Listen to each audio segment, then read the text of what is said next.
So hey guys, kung yung EDB nyo or kahit anong motor siguro, pag hindi nyo na mabuksan, advice ko is baklasin nyo lahat.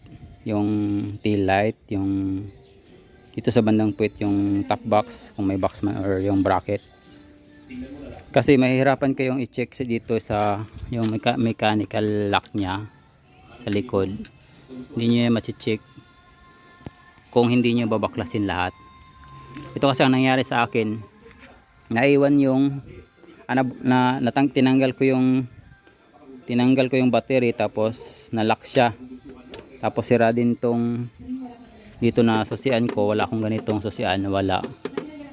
So kahit anong pindot ko dyan, hindi talaga yan. So ngayon okay na yan, oh.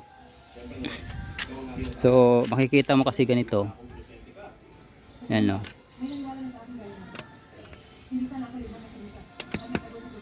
Yan. O, di ba? Makikita mo lahat pag binaklas mo. So, kanina nabaloktot kasi ito, kaya hindi na gumagana tong cable. Kaya ang gagawin mo diyan, i-align mo o i-straight mo, tapos ibalik mo na, isalpak mo na lang ulit. Kailangan naka ano yan diyan, walang clearance yan diyan. Ganyan. Dapat nakadikit yan. So, yan lang para makita nyo talaga, malaman nyo kung anong problema. Ayan.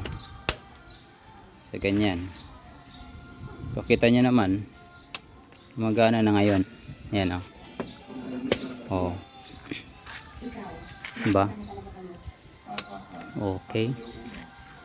Sanit natin. So ganun lang, baklasin nyo lahat para makita nyo lahat dito sa yung mechanical lock nya. So yun lang guys, thank you.